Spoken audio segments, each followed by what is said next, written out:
यानंतर पत्रकारिता युवा पुरस्कार।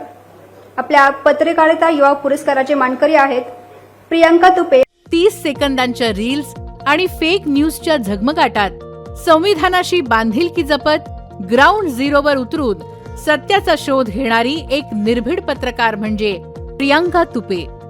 पुण्याच्या भोर तालुक्यातील कारी गावची ही कन्या आज राष्ट्रीय स्तरावर आपल्या पत्रकारितेचा ठसा उमटवत आहे। 2015 मध्ये सुरू झालेला हा प्रवास सकाळ, लोकसत्ता ते थेट आउटलुक पर्यंत पोहोचला आहे। बहन बॉक्समध्ये त्यांनी स्त्रियांवरील अत्याचारांचं वास्तव मांडणारं एक स्वतंत्र न्यूज बीट यशस्वीपणे चालवलं। विस्तृत ग्राउंड रिपोर्टिंग हेच प्रियांका यांच्या पत्रकारितेचं शक्तिस्थान आहे। भारतातील जाती व्यवस्था, शेतकरी महिलांचे दुर्लक्षित प्रश्न आणि भटक्या विमुक्त समुदायांचं जगणं त्यांनी पत्रकारितेच्या केंद्रस्थानी आणलं। त्यांच्या या निष्ठावान कार्याची दखल घेत त्यांना राष्ट्रीय स्तरावरील प्रतिष्ठित कमला मानकेकर अवॉर्ड आणि सुधाकरराव डोईफोडे युवा पत्रकारिता पुरस्काराने सन्मानित करण्यात आला आहे।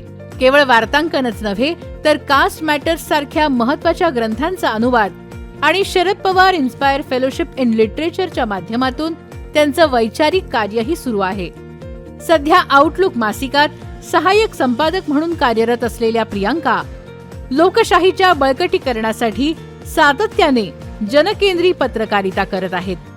निर्भीड आणि संविधानिक मूल्यांचा वारसा जपणाऱ्या प्रियांका तुपे यांना यशवंतराव चव्हाण सेंटरचा यशवंतराव चव्हाण युवा पत्रकारिता पुरस्कार देताना आम्हाला अतिशय आनंद होत आहे। प्रियांका तुपे हिला मी विनंती करते की त्यांनी मंचावरती यावे। प्रियांका तुपे यांची आई आज तिचा सन्मानाचा स्वीकार करते आहे। पत्रकारिता युवा पुरस्काराचे परीक्षण केले होते श्री महेंद्र मुंजाळ आणि श्री हरीश शेख यांनी।